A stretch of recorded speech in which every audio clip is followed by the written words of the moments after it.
Hello everyone and welcome back to my channel. Today's video will be my May wrap-up. I read a total of 6 books in May. All of them were ebooks. I didn't have the best reading month. I didn't read a lot of books, but I did read a decent amount of 4 stars, and a lot of them were actually really big books.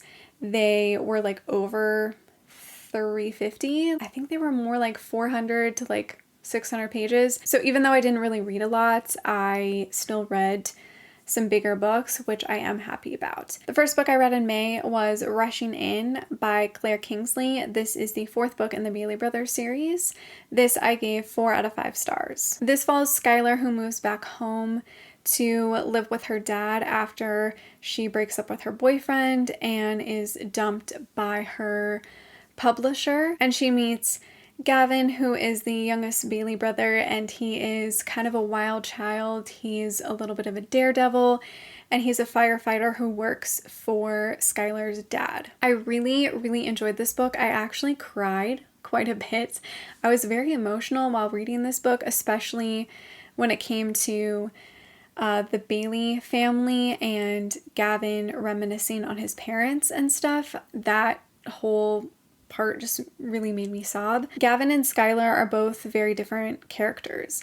Gavin is, like I said, kind of the wild child. He's very much a daredevil. He loves to do outrageous things, and Skylar is very shy and she doesn't really have a lot of friends. They essentially start hanging out because Skylar accidentally almost runs Gavin over with her car when she arrives into town, and he ends up breaking a leg. And from that encounter, they kind of become friends, and Gavin decides to show Skylar around. I just really loved Skylar and Gavin's relationship and how they became friends first, and then it slowly grew into something more. This is my second favorite in the series so far.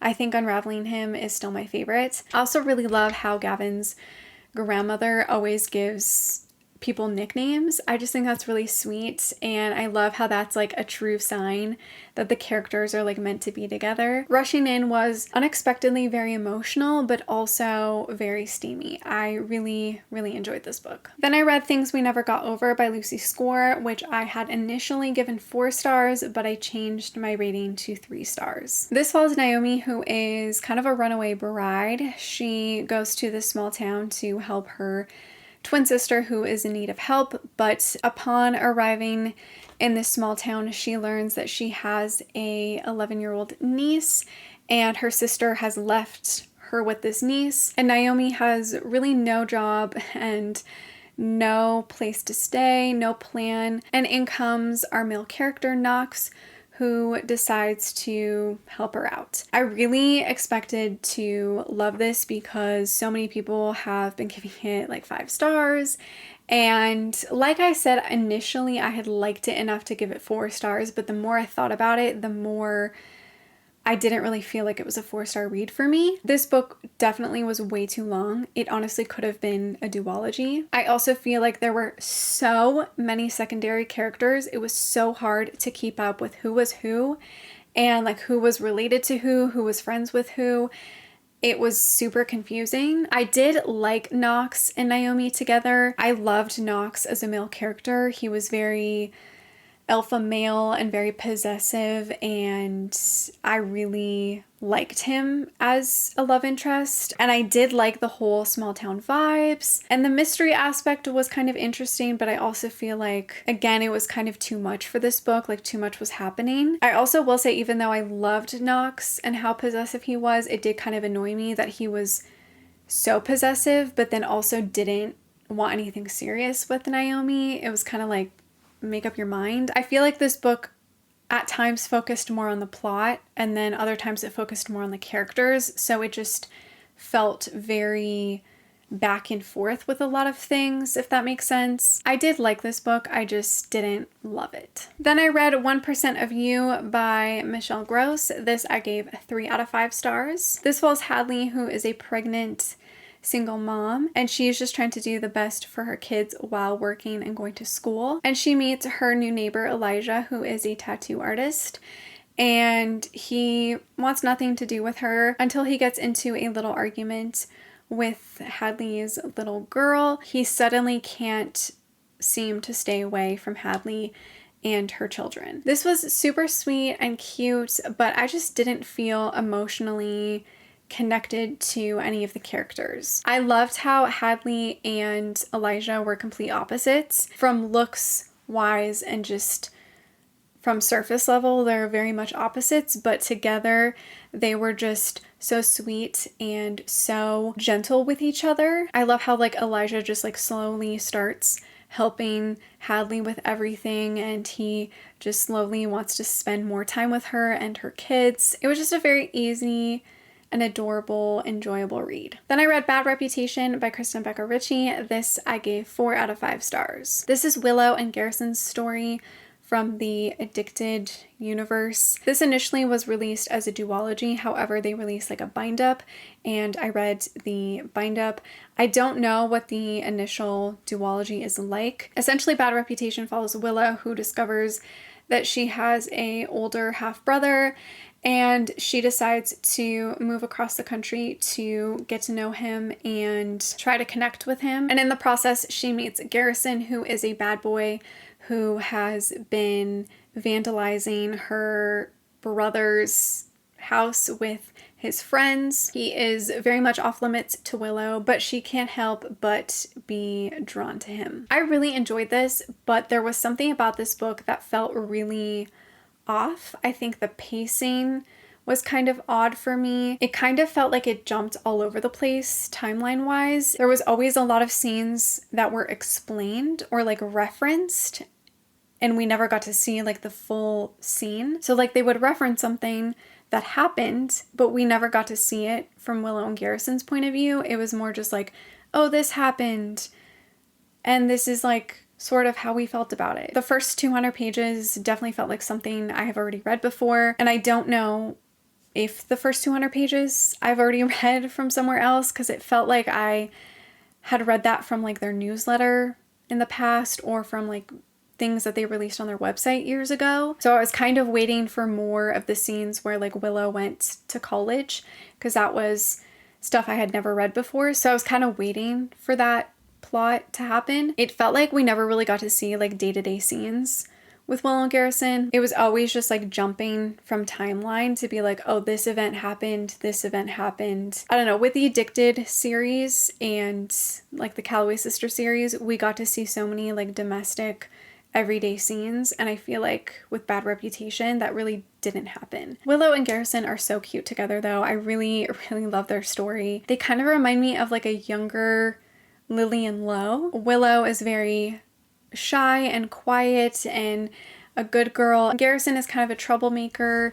He doesn't really have like the best of friends, and he definitely does not have a good home life. I felt so awful for him with everything going on with his family, and I'm so glad he found a new family and found a family that actually treats him better and that sees the good in him. Garrison has such a beautiful character development throughout this whole book. You really see him grow and to be a better person. I feel like Willow didn't really have that much of a character growth, but she just grew up. I will say she definitely stood up for herself a little bit more as the book went on, and she definitely could stand up to her dad and her brothers and like everything that was going on. I really love how Willow just like did not give up on Garrison. She knew that they were meant to be together, and she wasn't going to let his family or like his own insecurities ruin what they had. And I love how she was so strong in that conviction, and she knew that they were meant to be together and she was going to fight for him. I loved that aspect. I don't even remember in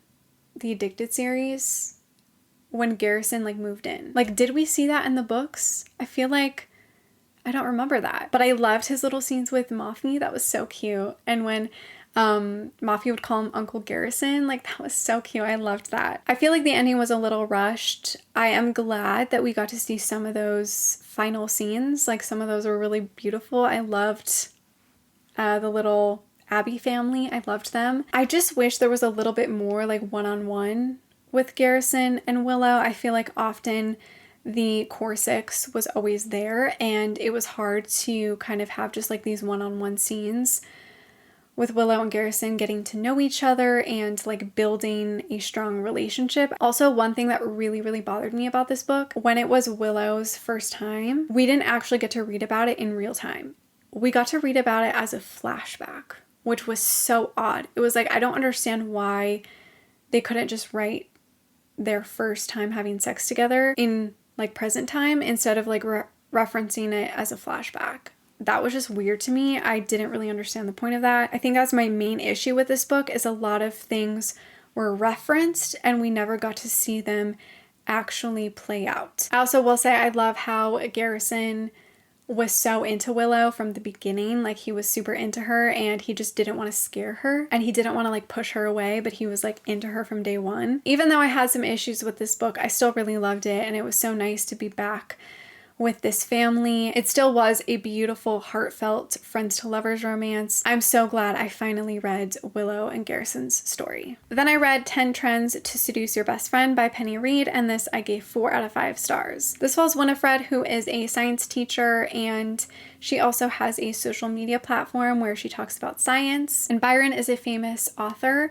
He is very grumpy and kind of very private, and Winnie and Byron have known each other for years, but they do not get along. And after a video of Winnie and Byron together going a little viral, they are kind of somewhat forced to fake this online relationship. I feel like I'm not really explaining this book very well, but this was so good. I absolutely loved it. I loved the characters. I loved the romance. Winnie is such an interesting character. I really loved her passion for science. Even though I did find some of the science-related things kind of boring, I appreciated how passionate she was about it. I love how she shared her passion for science online and kind of grew this following, and her friend convincing her to do more than just science and that you can love science but also be like a girly girl and into like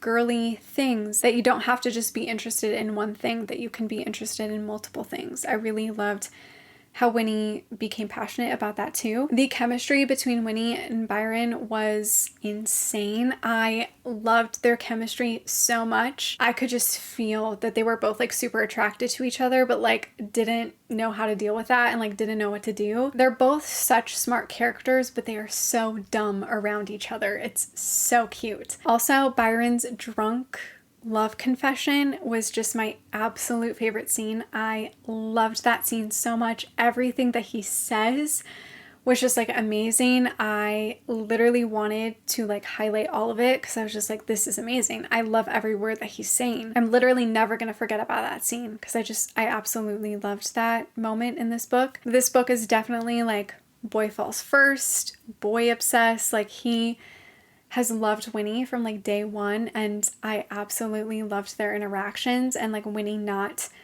understanding that like Byron is into her. My only complaints about this book is that sometimes the inner dialogue was a little long and kind of repetitive, and I feel like that's often an issue I have with Penny Reid, is that sometimes her characters have just way too much inner thoughts. And again, the science stuff kind of bored me a little bit. I just didn't really understand it. I also wasn't a huge fan with how this book ended. It's not a bad ending. I just wish there was a little bit more. But other than that, this book was like almost perfect. I really, really loved the romance and the characters. And I just loved how slowly Winnie and Byron fell in love. And they were always trying to communicate, but it wasn't that clear all the time. So it was kind of fun to see them like try to express themselves, but also like not express themselves clearly enough. This book was just so good. I absolutely loved almost everything about it. I'm sorry if my camera is like not focusing that well. I think it's trying to focus on the lights and it's kind of confused. So I'm sorry about that. The last book I read in May was Serendipity by Kristen Proby. This is the third and final book in the Bayou Magic trilogy. This I gave 3 out of 5 stars. This is a paranormal romance about witches and ghosts, and there's kind of like a mystery aspect as well. This is about Daphne, who is the youngest sister, and she has the gift of sight, and she can like touch things and like see things from like touching items, if that makes sense. And this is a second chance romance with Jackson. They dated when they were younger, but unfortunately Daphne's gift kind of pushed Jackson away. He left, and it's been several years. He's now back because there are some problems going on in the small town, and the sisters and their partners are supposed to be the ones to stop everything. There's like this evil spirit slash like person who is killing a bunch of innocent people and trying to hurt the sisters, so they're trying to stop all of that. I don't know if it's because I've been reading a lot of really, really long books that are super slow burn and super slow paced, but this one just felt so fast. It felt very insta-love, which usually I'm into, but for some reason I just didn't feel that gripped in the story. I also wasn't that invested in like what happened. I feel like the end was kind of anticlimactic for me. I feel like it was just way too easy, like way too convenient. I did love Daphne and Jack together, and I did love Daphne overall as a character and like her supernatural ability. I thought that was very interesting, and I did love seeing the other sisters as well. I did also love the vibe of this book. It's very like paranormal, small town, creepy, very like October fall vibes. Even though this book felt super fast paced, I feel like Kristen Proby does a really good job of inserting you into the characters' lives and giving you like a very quick rundown. It's very clear and concise, and like she gets to the point, which I do appreciate. And I do like how she intertwines like a little bit of the past from the characters. Like we got to see a little bit of like what happened between them and them being like really young and in love, and then now. It just felt like a little lackluster for me, and I just didn't love this one as much as the first two books in the series, but I am happy that I finally finished this trilogy. So those were all 6 books that I read in the month of May. Let me know how many books you read last month and which one was your favorite. Thank you so much for watching, and make sure to give this video a like, subscribe, follow me on all my other social media, and I will see you in my next one. Bye.